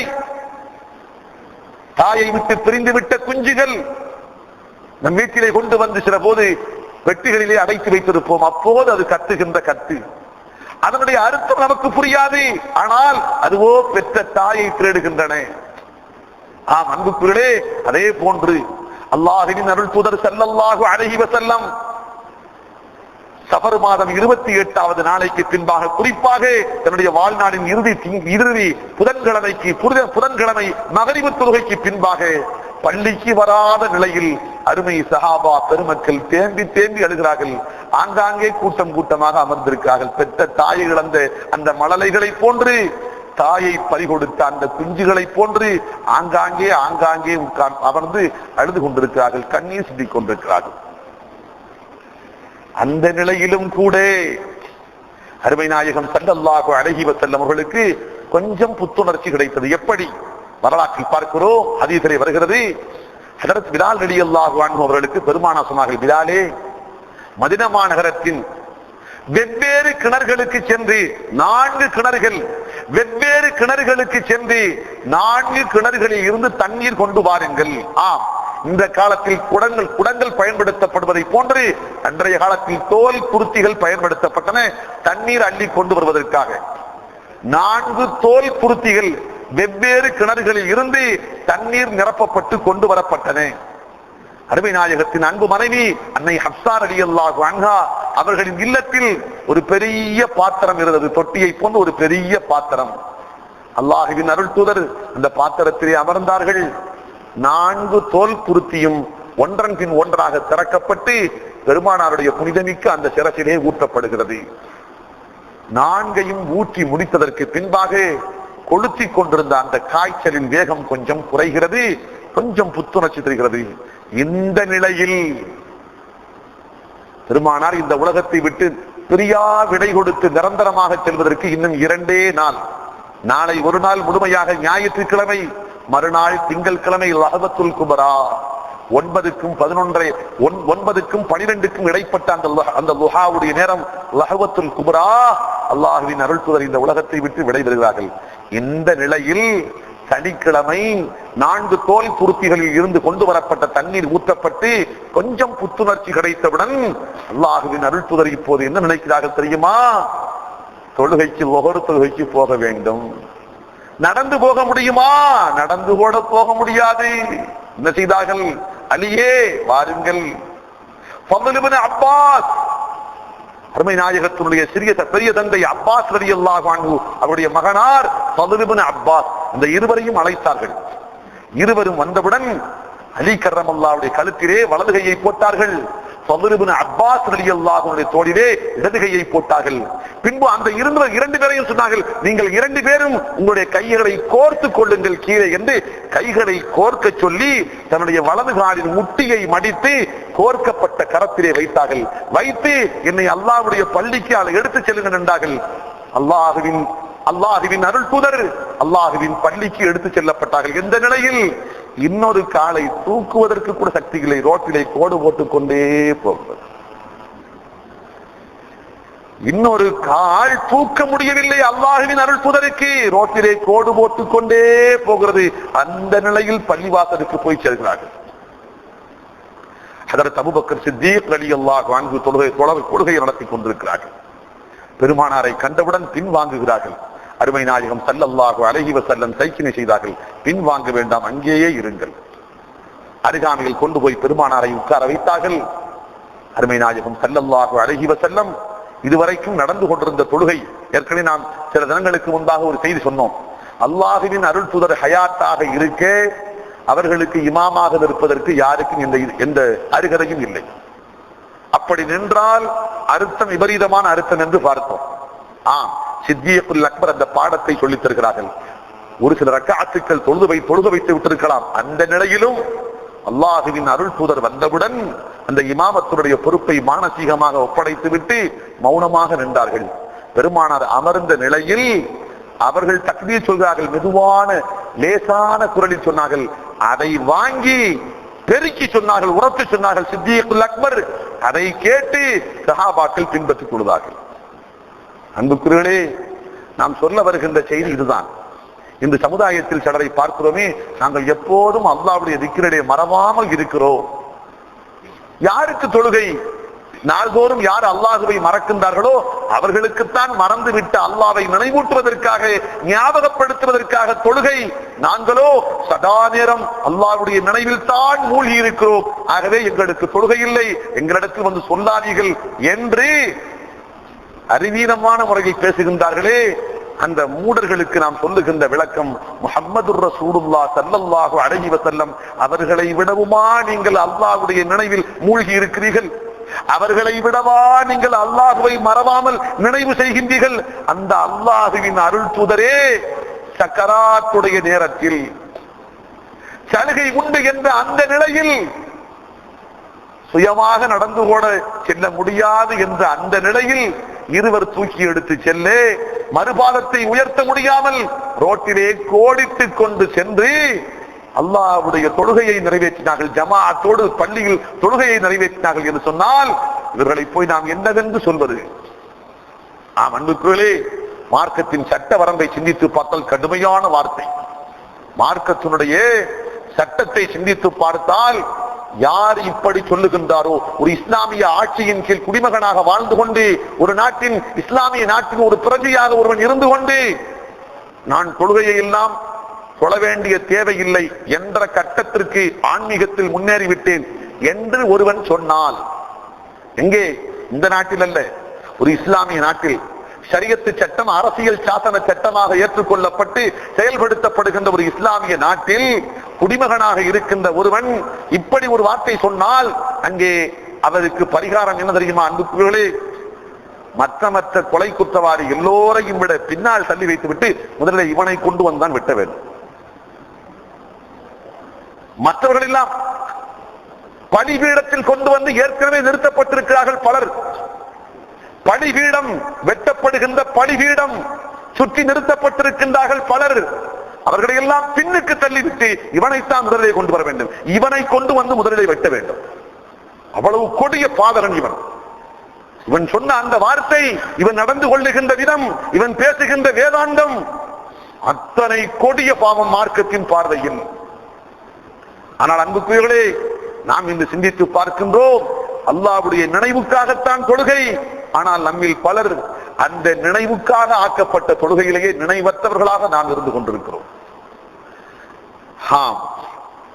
திக்ரை பொறுத்த மட்டில் இத்தனை உயர்ந்த அந்தஸ்து நாளை மறுமையில் அல்லாஹுவின் திருச்சமூகத்தில் அல்லாஹ்வுடைய வேதனையில் இருந்தும் அடியார்களை பாதுகாக்கின்றவற்றில் அதிகம் பாதுகாக்கக்கூடியது அல்லாஹ்வுடைய திக்ரு. அதற்கு காரணம் என்னவென்று சொன்னால், அடியார்கள் மீது கடமையாக்கப்பட்ட வணக்கங்கள் அத்தனையுமே அல்லாஹ்வுடைய திக்ரை நிலைநாட்டுவதற்காகத்தான் மார்க்கத்தில் கடமையாக்கப்பட்டது. சொல்ல போனால் இப்படி சொல்லலாம், வணக்கங்கள் யாவத்தின் பிழிந்தெடுக்கப்பட்ட சாறு திக்ருல்லாஹ், அல்லாஹ்வுடைய நினைவு. அல்லாஹ்வுடைய திக்ரு, அல்லாஹ்வுடைய நினைவு இல்லாத எந்த வணக்கமாக இருக்கட்டும் இறந்துவிட்ட மையத்துக்கு சமமானது, செத்த பிணத்துக்கு சமமானது. அதனால் அடைய வேண்டிய பலனை அடைய முடியாது. அன்புக்குரியவர்களே, அல்ஹம்துலில்லாஹ், இத்தோடு திக்ருடைய சிறப்பை சொல்லுகின்ற செய்திகளை நாம் முடித்துக் கொண்டு அடுத்து அல்லாஹ்வின் அருள் தூதர் ஸல்லல்லாஹு அலைஹி வஸல்லம் நமக்கு கற்றுக் கொடுத்த திக்ருகளில் ஒரு சிலவற்றை இப்போதிருந்தே நாம் ஆரம்பிக்க வேண்டும் என்பதற்காக வேண்டி ஒரு சில திக்ருகளையும், பெருமானாருடைய திருநாவால் சொல்லப்பட்ட திக்ருகள், அவற்றுக்கு சொல்லப்பட்ட சிறப்புகள், இப்படி ஒரு சில செய்திகளை நாம் இங்கே சிந்தித்து பார்க்கின்றோம். ஹஜரத் சமுரத் இப்னு ஜுந்துப் ரலியல்லாஹு அன்ஹு அறிவிக்கின்றார்கள், அருமை நாயகம் ஸல்லல்லாஹு அலைஹி வஸல்லம் சொன்னார்கள், அஃலலுல் கலாமி அர்பஉன், வார்த்தைகளிலேயே மிகச்சிறந்த வார்த்தைகள் 4, அவற்றுக்கு நிகராக வேறு எந்த வார்த்தையும் இல்லை. என்ன வார்த்தைகள்? இந்த 4 எவை? சுப்ஹானல்லாஹி வல்ஹம்துலில்லாஹி வலா இலாஹ இல்லல்லாஹு வல்லாஹு அக்பர். இந்த 4 வார்த்தைகளுக்கு நிகரான வார்த்தை இந்த வையகத்தில் இல்லை. அருமை நாயகம் ஸல்லல்லாஹு அலைஹி வஸல்லம் இதை வேறு வகையாக இப்படி சொன்னார்கள். அஹப்புல் கலாமி இலல்லாஹ், அல்லாஹ் எத்தனையோ வார்த்தைகளை பிரியப்படுகின்றான். அடியார்கள் உச்சரிக்கின்ற வார்த்தைகளில் பலவற்றை அல்லாஹ் பிரியப்படுகின்றான். அல்லாஹ் பிரியப்படுகின்ற வார்த்தைகளிலேயே அதிகம் அல்லாஹ்வின் பிரியத்தை பெற்ற வார்த்தைகள் 4. அது என்ன? சுப்ஹானல்லாஹ் வல்ஹம்துலில்லாஹ் வலா இலாஹ இல்லல்லாஹ் வல்லாஹு அக்பர் என்று சொல்லிவிட்டு பெருமானா சொன்னார்கள், லா யதுர்ருக பி அஜ்ஹின்ன பதஅத. இந்த 4 வார்த்தைகளை எதை கொண்டு துவங்கினாலும் பாதகம் இல்லை. வளமையாக நாம் எப்படி துவங்குகிறோம்? சுப்ஹானல்லாஹ் வல்ஹம்துலில்லாஹ் 2வது, லா இலாஹ இல்லல்லாஹ் 3வது, வல்லாஹு அக்பர் 4வது. ஒரு மாற்றி சொன்னார், அல்ஹம்துலில்லாஹ் சுப்ஹானல்லாஹ் லா இலாஹ இல்லல்லாஹ் அல்லாஹு அக்பர். இன்னொருவர் அல்லாஹு அக்பர் லா இலாஹ இல்லல்லாஹ் சுப்ஹானல்லாஹ் அல்ஹம்துலில்லாஹ். இன்னொரு விதமாக எப்படி சொன்னாலும் சரி, எதை கொண்டு துவங்கினாலும் பாதகம் இல்லை. இந்த 4 வார்த்தைகளை விட சிறந்த வார்த்தைகள் இந்த உலகத்தில் இல்லை. அல்லாஹ்வுக்கு பிரியமான வார்த்தைகள் இந்த 4ஐ விட வேறு ஒரு வார்த்தை இல்லை. அன்புக்குகளே, இந்த வார்த்தையின் சிறப்பை குறித்து இன்னொரு செய்தியை நாம் பார்க்கின்றோம். அல்லாஹ்வின் அருள் தூதர் ஸல்லல்லாஹு அலைஹி வஸல்லம் இந்த வார்த்தையின் சிறப்பை குறித்து பல்வேறு சந்தர்ப்பங்களில் பல்வேறு செய்திகளை நமக்கு சொன்னார்கள். அருமை நாயகம் ஸல்லல்லாஹு அலைஹி வஸல்லம் மிஅராஜுக்கு சென்றிருந்தார்கள். மிஅராஜுடைய நிகழ்ச்சியை நாம் பார்த்தோம் என்று சொன்னால், அருமை நாயகம் முதல் வானத்திற்கு சென்றார்கள். அங்கே ஆதம் அலைஹிஸ்ஸலாத்தை சந்தித்தார்கள். 2வது வானத்தில் ஹதரத் ஈசா அலைஹிஸ்ஸலாம், யஹ்யா அலைஹிஸ்ஸலாம், இப்படியாக ஹதரத் யூசுப் அலைஹிஸ்ஸலாம், ஹதரத் ஹாரூன் அலைஹிஸ்ஸலாம், ஹதரத் மூசா அலைஹிஸ்ஸலாம், கடைசியாக 7வது வானத்தில் ஹதரத் இப்ராஹிம் அலைஹிஸ்ஸலாம் அவர்களை சந்தித்தார்கள். ஹதரத் இப்ராஹிம் அலைஹிஸ்ஸலாம் அவர்களிடத்தில் பல்வேறு செய்திகளை பற்றி அருமை நாயகம் ஸல்லல்லாஹு அலைஹி வஸல்லம் அந்த வானுலகத்திலேயே உரையாடுகின்றார்கள். ஆம் அன்புக்குகளே, அப்படி அருமை நாயகம் ஸல்லல்லாஹு அலைஹி வஸல்லம் ஹதரத் இப்ராஹிம் அலைஹிஸ்ஸலாம் அவர்களிடத்தில் உரையாடி வருகிற போது, ஹதரத் இப்ராஹிம் அலைஹிஸ்ஸலாம் பெருமானாருடைய உம்மத்துக்கு ஒரு அமானிதமான ஒரு செய்தியை சொல்லி அனுப்பி வைத்தார்கள். அருமை நாயகம் ஸல்லல்லாஹு அலைஹி வஸல்லம் அவர்களிடத்தில் அமானிதமான முறையில், யா ரசூலல்லாஹ், நான் உங்களுக்கு ஒரு செய்தியை சொல்லி அனுப்புகின்றேன், உங்களுடைய உம்மத்துகளிடத்தில் கொண்டு போய் ஒப்படைத்து விடுங்கள் என்று ஒரு அமானித செய்தியை சொல்லி அனுப்பினார்கள். அது என்ன செய்தி சொன்னார்கள்? பெருமானார் இப்படி சொன்னார்கள், லக்கீத்து இப்ராஹிம் லைலத்தன் உஸ்ரிய பி, என்னை மிஅராஜுக்கு அழைத்து செல்லப்பட்ட அந்த இரவில் என்னுடைய அன்பு தந்தை ஹதரத் இப்ராஹிம் அலைஹிஸ்ஸலாம் அவர்களை நான் சந்தித்தேன்.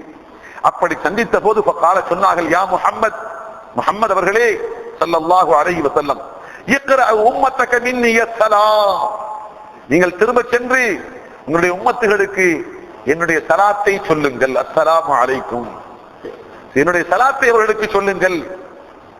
சொல்லிவிட்டு வாஹ்பிர்ஹும், என் சார்பாக ஒரு செய்தியை சொல்லிவிடுங்கள். என்ன செய்தி? அன்னல் ஜன்னத தய்யிபத்து துர்பத்தி அஸ்பத்துல் மா, சொர்க்கம் என்பது பரிசுத்தமான மனப்பரப்பை கொண்டது, இனிமையான நீரை கொண்டது.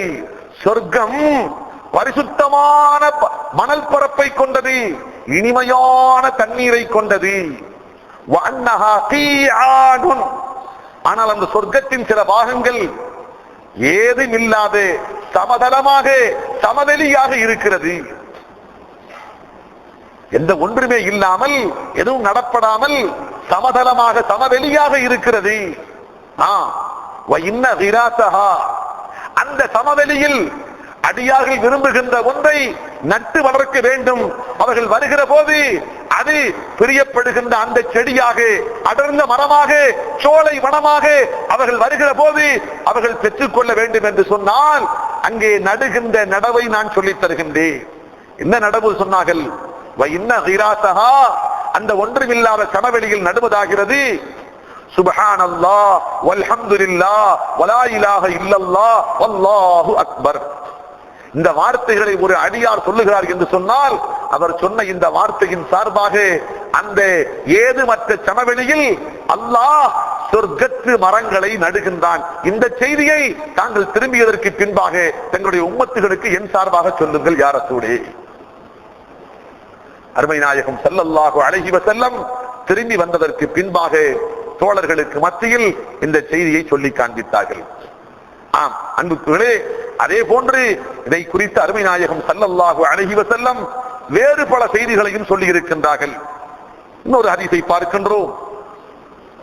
ஹஜ்ரத் அனஸ் ரலியல்லாஹு அன்ஹு அறிவிக்கின்றார்கள், அருமை நாயகம் ஸல்லல்லாஹு அலைஹி வஸல்லம் அவர்களும் சில தோழர்களுமாக நகரத்தை விட்டு வெளிப்பகுதியில் சென்று கொண்டிருக்கிறார்கள். பிரயாணமோ அல்லது வேறு வேலையோ ஊரை விட்டு வெளியே போய் கொண்டிருக்கிறார்கள். அப்படி போகின்ற போது மர்ர அலா ஷஜரத்தின் யாபிசத்தில் வரத்தி, ஒரு மரத்துக்கு அண்மையில் கடந்து சென்றார்கள். எப்படிப்பட்ட மரம்? அதனுடைய இலைகள் எல்லாம் பழுத்து போயிருந்தன. அநேகமாக இலை முதிர் காலமாக இருந்திருக்கலாம். காலத்தில் இரண்டு காலங்களை பார்க்கிறோம். ஒன்று வசந்த காலம். மரங்களை பார்த்தால் பச்சை பச்சை பட்டு பச்சை பட்டு விரிப்பு விரிக்கப்பட்டதை போன்று ஒரே பசுமையாக தெரியும். இன்னொரு காலத்தை பார்த்தால் லேசாக ஒரு காற்றடித்தால் பல்லாயிரம் இலைகள் சாதாரணமாக கீழே உதிரும். இலை உதிர் காலம். அநேகமாக அப்படிப்பட்ட ஒரு காலமாக இருந்திருக்கலாம். அருமை நாயகம் ஸல்லல்லாஹு அலைஹி வஸல்லம் ஒரு மரத்தை பார்க்கிறார்கள். அதனுடைய இலைகள் எல்லாம் பழுத்து போயிருக்கின்றன. பெருமானாருடைய பொற்கரத்தில் ஒரு கைத்தடி இருந்தது. அந்த கைத்தடியை கொண்டு அந்த மரத்தில் ஓங்கி அடிக்கின்றார்கள். அந்த மரத்தில் இருந்து பொழு பொழு என்று அந்த இலைகள் எல்லாம் பழுத்து போன இலைகள் எல்லாம் கொட்டுகின்றன. இதை பார்த்தவுடன் அல்லாஹுவின் அருள் தூதர் ஸல்லல்லாஹு அலைஹி வஸல்லம் தோழர்களின் சிந்தனையை மறுமைக்கு திருப்பினார்கள். எந்த நிலையாகட்டும் அன்புக்குள்ளே பெருமானாருடைய நிலைப்பாடு எந்த நிலையிலேயும் அல்லாஹுவின் பக்கம், மறுமையின் பக்கம், மௌத்தின் பக்கம், கபரின் பக்கம். பெருமானார் உலகத்திற்கு நபியாக வந்ததே இந்த எல்லா இடங்களிலும் அடியார்களை வெற்றியாளர்களாக ஆக்க வேண்டும் என்பதற்காகத்தானே நபியாக வந்தார்கள். ஆகவே பெருமானாருடைய பேச்சும் மூச்சும் எங்கிருந்தாலும் சரி கடைசியாக அங்கே வந்துதான் முடியும். அடித்துவிட்டு கொட்டிய இலைகளை பார்த்து தோழர்களுக்கு சொன்னார்கள், பெருமானார், தோழர்களே, இன்னல் ஹம்தலில்லாஹ் வ சுப்ஹானல்லாஹ் வ லா இலாஹ இல்லல்லாஹ் வல்லாஹு அக்பர். இந்த 4 வார்த்தைகள் சேர்த்து சொன்னால் சுப்ஹானல்லாஹி வல் ஹம்துலில்லாஹி வ லா இலாஹ இல்லல்லாஹு வல்லாஹு அக்பர் என்ற இந்த வார்த்தைகள் துசாகித்து துனூபல் அப்தி கமா யதசாகத்து வரகு ஹாதிஹி ஷஜரத்தி.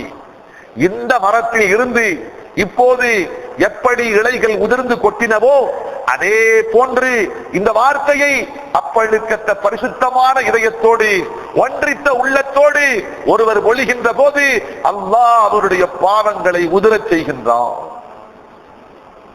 அன்புக்குரியவர்களே, எத்தனை நேரத்தை நாம் கழித்துக் கொண்டிருக்கிறோம். நம்முடைய வாழ்நாளில் எத்தனையோ நேரம் இந்த வார்த்தையை நாம் விரும்பினால் 1000 முறை சொல்வதற்கு முடியும். அதன் மூலமாக நாம் எத்தனை பெரிய பாக்கியத்தை அடைகின்றோம்.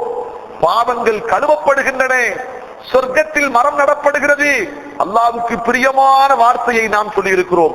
அது மட்டுமல்ல, அருமை நாயகம் ஸல்லல்லாஹு அலைஹி வஸல்லம் இப்படி கூட ஒரு செய்தி சொன்னார்கள்.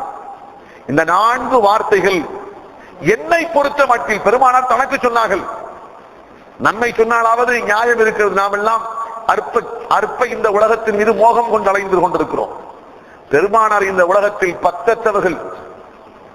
அந்த பெருமானார் சொன்னார்கள், என்னை பொறுத்த மட்டில் இந்த 4 வார்த்தைகளை சொல்லுவது கைரும் மிம்மா தலஅத் அலைஹி ஷம்சு. சூரியன் இந்த உலகத்தில் எங்கெல்லாம் உதிக்கின்றதோ அந்த எல்லா பாகங்களையும் விட எனக்கு பிரியமானது. அன்புக்குள்ளே, சூரியன் உதிக்கின்ற பாகம் என்ன? பூமி பந்து முழுவதிலும் உதிக்கிறது. 24,000 கோடி மைல் சுற்றளவை கொண்ட இந்த பூமியிலே உருண்டையிலே எல்லா இடத்திலேயும் சூரியன் உதிக்கிறது. சூரியனுடைய வெளிச்சம் படத்தான் செய்கிறது. வேண்டுமென்றால் 2 ஓரங்கள் வட தென் துருவங்களை வேண்டுமென்றால் சூரியனுடைய ஒளிக்கற்றை அதிகமாக படாது. 6 மாதங்களுக்கு ஒரு முறை வேண்டுமென்றால் படும் என்று சொல்லலாம். 23 டிகிரி அது சாய்ந்திருக்கிற காரணத்தால் வருடத்தில் சில காலத்தில் மட்டும்தான் படும் என்று சொல்லலாம். பெரும்பாலும் சொல்ல போனால் முழு உலகத்தினுடைய அந்த முழு உருண்டை சூரியனுடைய ஒளிக்கற்றையால் படாத இடமே இல்லை. பெருமானா சொன்னார்கள், சூரியன் இந்த பூமியில் உதிக்கின்ற அந்த பாகம் யாவற்றையும் விட எனக்கு இந்த 4 வார்த்தைகள் பிரியமானது. அன்புக்குரியவர்களே, இந்த வார்த்தை புரிந்ததா இல்லையா என்று புரியவில்லை. புரிவதற்காக ஒரு செய்தி சொல்கிறேன். முந்தைய காலத்தில் நீங்கள் கேள்விப்பட்டீர்கள், வெள்ளைக்காரன் காலத்திலோ முகலாயர் காலத்திலோ தங்களுக்கு யார் நன்றி விசுவாசமாக நடந்து கொள்கிறார்களோ அவர்களுக்கு செம்பு பட்டயம் போட்டு கொடுப்பார்கள். எப்படி? இந்த கிராமம் உனக்கு, தஞ்சாவூரிலே ஒரு பாதி நீ வசூல் செய்து கொள்ளலாம், உனக்கே அதிகாரம், நீ விரும்பினால் விற்கலாம், வாங்கலாம், யாரையும் குடியமர்த்தலாம் என்று செம்பு பட்டயம் போட்டு தருவார்கள். இது அந்த காலத்திலிருந்து இந்த காலத்தில் ஒன்றும் இல்லை. ஒரு கற்பனைக்கு வைத்துக் கொள்ளுங்கள், நபி சுலைமான் அலைஹிஸ்ஸலாம் என்று வைத்துக் கொள்ளுங்கள். முழு உலகத்தையும் ஒரே குடையின் கீழ் ஆட்சி செய்த சய்யிதுனா ஹஜ்ரத் சுலைமான் அலைஹிஸ்ஸலாம் என்று வைத்துக் கொள்ளுங்கள். என்ன செய்தார்கள்? ஒரு மனிதரை கூப்பிட்டு நன்றி விசுவாசத்தோடு நடந்து கொண்ட ஒருவருக்கு என் கண்ணுக்கு பின்பாக அல்லது ஹயாத்துடைய கடைசியிலோ நான் ஒரு செம்பு பட்டயம் போடுகிறேன். என்ன செம்பு பட்டயம்? முழு உலகம் இதோ என்று கொடுத்தார் என்று வைத்துக் கொள்ளுங்கள். பெருமானாரிடத்தில் கேட்டால், உங்களுக்கு இது வேண்டுமா? சுப்ஹானல்லாஹி வல்ஹம்துலில்லாஹி வலா இலாஹ இல்லல்லாஹு வல்லாஹு அக்பர் என்ற வார்த்தையை சொன்ன காரணத்தால் அல்லாஹ் தருகின்ற மறுமையின் அந்த வாக்கியம் உங்களுக்கு வேண்டுமா என்று கேட்டால் முஹம்மதுர் ரசூலுல்லாஹ் சொல்லுவார்கள், இது வேண்டாம், கேவலம், என்ன கிடைத்தாலும் சரி, இன்றில்லாவிட்டாலும் எந்தாகிலும் ஒரு நாள் அழியத்தான் போகிறது, மௌத்தோடு முடிந்து விட்டது. அதுவோ அழியா பெருவாழ்வில் நிலையாக கிடைக்கின்ற பெரும் வாக்கியம், எனக்கு அதுதான் வேண்டும் என்று முஹம்மதுர் ரசூலுல்லாஹ் ஈருலகத்தையும் ஒன்றாக நிறுத்தி எடை போட்டு பார்க்கின்ற, ஒப்பிட்டு தரத்தை புரிகின்ற அரும்பாக்கியத்தை பெற்ற முஹம்மது ரசூலுல்லாஹ் சொல்வார்கள். அற்ப தொலைநோக்கு பார்வை இல்லாத கிட்ட பார்வை, அற்ப பார்வை உள்ள நாம் வேண்டும் என்றால் சுப்ஹானல்லாஹ் எத்தனை முறை வேண்டும் நான் சொல்கிறேன், கொஞ்சம் தாருங்கள், ஒரு சின்ன கிராமம் கொடுத்தால் கூட போதும் என்று சொல்லலாம். அன்புக்குள்ளே நாம் வேண்டும் என்றால் அறிவீனமான வழி சொல்லலாம். ஆனால் அல்லாஹ்வின் அருள் தூதர் ஸல்லல்லாஹு அலைஹி வஸல்லம் அப்படி சொல்லவில்லை. முழு உலகத்தையும் விட சூரியன் உதிக்கின்ற, சூரியனுடைய ஒளிக்கற்றை படுகின்ற பூமி பந்து முழுவதையும் எனக்கு சொந்தமாக்கி கொடுக்கப்படுவதை விட இந்த வார்த்தையை ஒரு முறை சொல்வது, அதன் பொருள் அதை சொன்னதால் அல்லாஹ் எனக்கு தரவிருக்கின்ற அந்த கூலி, அதை நான் ஆசைப்படுகின்றேன்.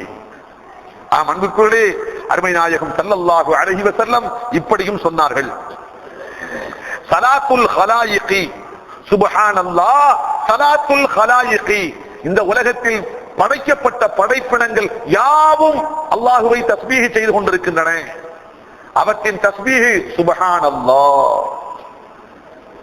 அன்புக்குள்ளே அல்லாஹ் குர்ஆனிலே குறிப்பிடுகின்றான், வயம் மின் ஷைஇன் இல்லா யுஸப்பிஹு பிஹம்திஹி வலாக்கின் லா தஃபஹூன தஸ்பீஹஹும். இந்த அகிலத்தில் இருக்கின்ற எந்த ஒரு பொருளாக இருக்கட்டும் அல்லாஹுவை துதித்து தஸ்பீஹ் செய்யாமல் இல்லை. இதோ இருக்கிறது தென்னை மரம், அதுவாக இருக்கட்டும், இந்த எலுமிச்சம் மரமாக இருக்கட்டும், அல்லது வேறு எந்த மரமாக இருக்கட்டும், அல்லது காய்ந்து விட்ட மரக்கட்டையாக இருக்கட்டும், கிடக்கின்ற கூழான் கற்களாக இருக்கட்டும், பொடி பொடி மண்ணாக இருக்கட்டும், இந்த உலகத்தில் இருக்கின்ற எந்த ஒரு பொருளாக இருக்கட்டும் அல்லாஹ் சொல்கிறான், வயிம்மின் ஷைஇன், இந்த அகிலத்தில் உள்ள எந்த ஒரு பொருளும் இல்லை, இல்லா யுஸப்பிஹு பிஹம்திஹி, அல்லாஹ்வின் திருப்புகழை கொண்டு துதி பாடாமல் தஸ்பீஹ் செய்யாமல் இந்த உலகத்தில் ஒரு பொருளும் இல்லை. அன்புக்குள்ளே அடுத்து சொல்கிறான் அல்லாஹ், வலாக்கின் லா தஃபஹூன தஸ்பீஹஹும், ஆனாலும் அதனுடைய தஸ்பீஹை நீங்கள் உணர மாட்டீர்கள். விளங்குகின்ற ஆற்றல் நமக்கு இல்லை. நினைத்து விடக்கூடாது, புரியவில்லை என்ற காரணத்தால் இல்லை என்று அர்த்தம் அல்ல. இதோ இருக்கிறது செல்போன், இந்த செல்போனை பார்க்கிறோம், எங்கிருந்தோ வருகிறது ஓசை, டவரில் இருந்து வருகிறது, அந்த ஓசையை வாங்கி பெருக்கி நமக்கு தருகிறது, நாம் காதிலே விளங்குகிறோம். டவரில் இருந்து ஓசை வருகிறது, ஆனால் அதை கேட்கின்ற ஆற்றல் நமக்கு இல்லை. இது வாங்கி கொடுக்கின்ற போது அதை புரிந்து கொள்ளுகின்ற ஆற்றல் நமக்கு இருக்கிறது.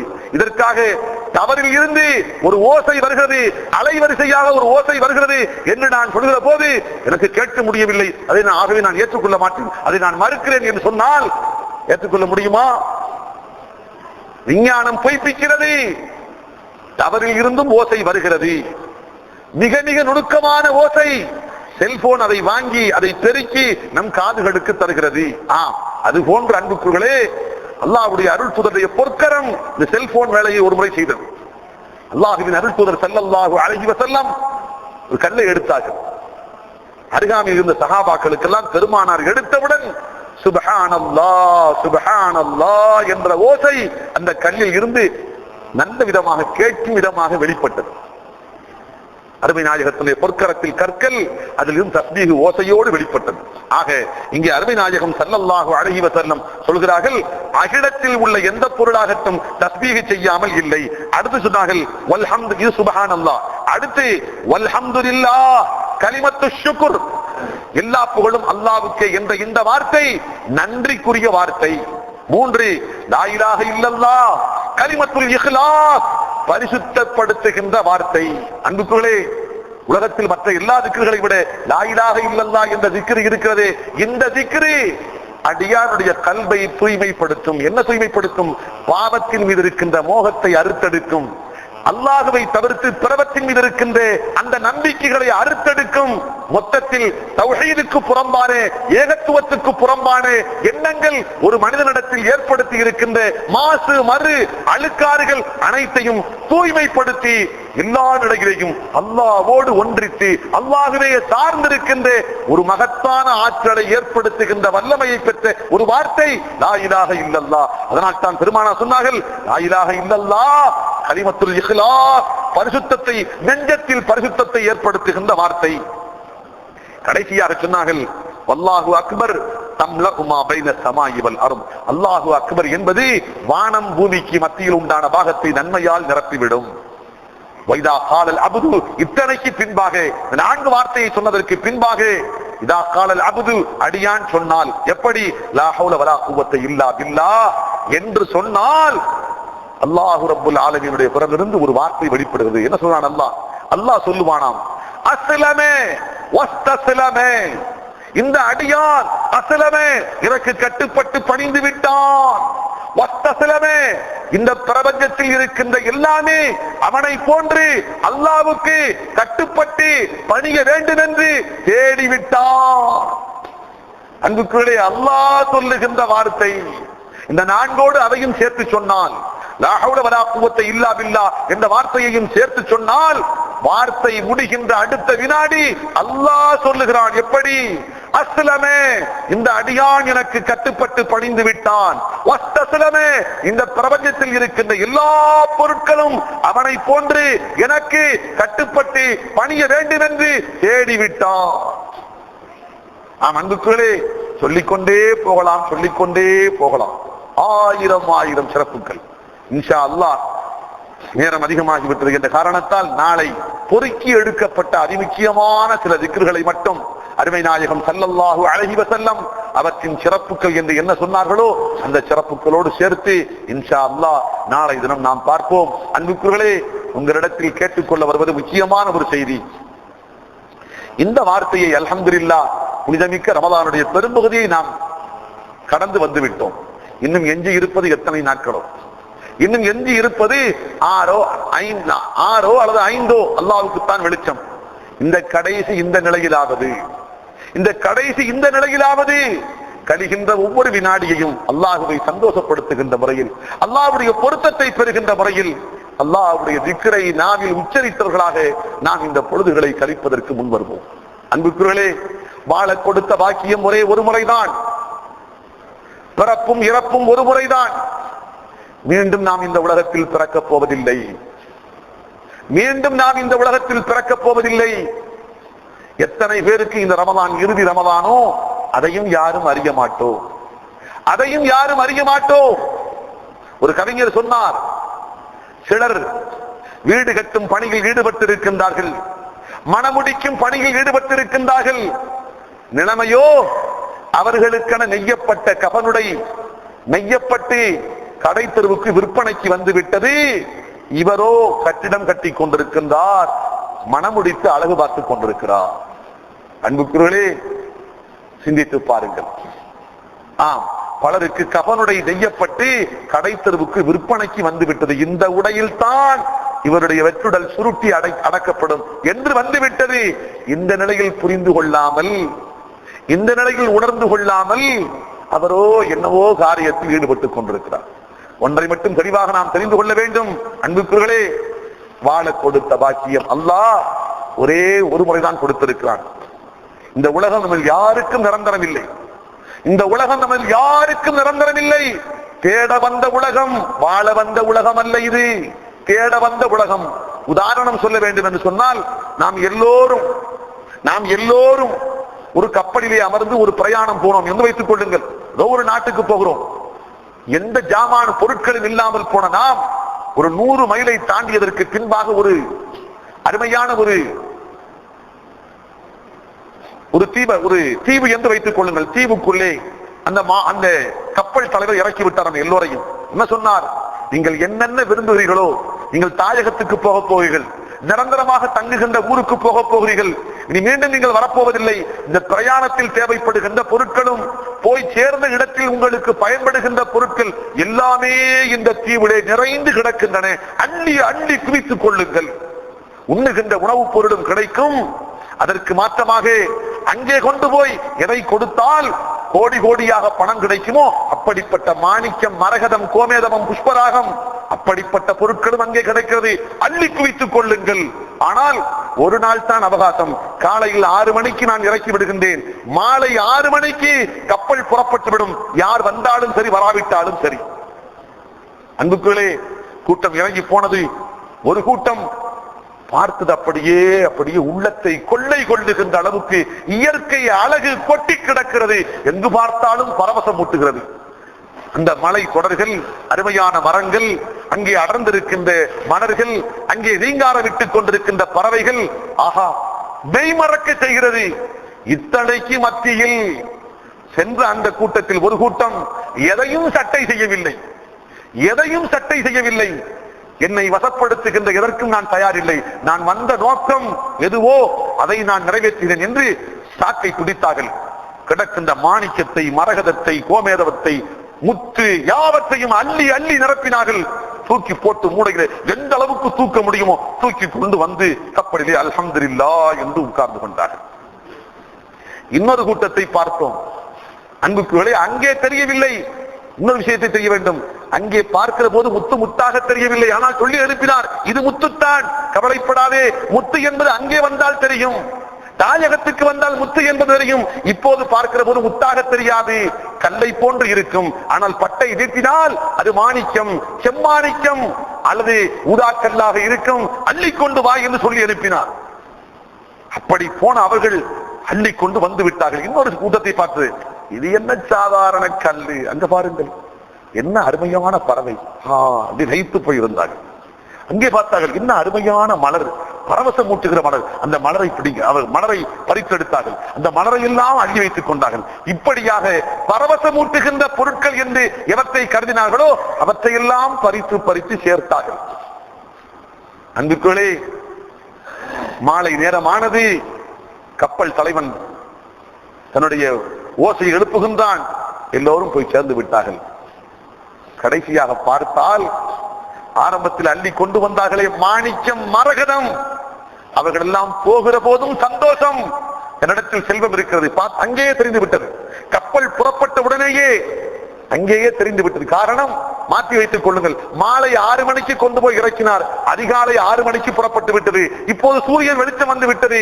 இப்போது பார்த்தால் சாதாரண கல் அல்ல, மாணிக்கங்கள் எல்லாம் இப்போதே தெரிகிறது. கப்பல் புறப்பட்ட உடனே தெரிகிறது. தாயகத்திற்கு போனதற்கு பின்பாக மார்க்கெட்டில் இதனுடைய விலை என்ன இப்போதே புரிகிறது. அதை வைத்து தான் கட்டவிருக்கின்ற வீடு எப்படி இருக்கும், வாழ்க்கை எப்படி இருக்கும், இப்போதே பரவசம், ஆனந்தம். ஆனால் இவர்கள் பறித்துக் கொண்டு போனார்களே. சூரியன் இரவு முடிந்து கப்பல் நகர துவங்கி சூரியன் வெளிச்சம் வந்தவுடன் பார்த்தால் பிணவாடை எடுக்க ஆரம்பித்து, துர்வாடை தாங்க முடியவில்லை. குடரை குடுகிறது. மலர்ந்து எடுத்து வந்த அந்த பொருட்கள் பிணவாடை வீசுகிறது, தாங்க முடியவில்லை. இப்போதே வீச ஆரம்பித்து விட்டது. இனி போய் சேர்கின்ற வரைக்கும் நிலைமை எப்படியோ. அன்புக்குள்ளே, இது கேட்பதற்கு வேண்டும் என்றால் கற்பனையாக இருக்கலாம். இது கேட்பதற்கு கற்பனையாக இருக்கலாம். ஆனால் சொல்லுக்கு சொல் சத்தியம்.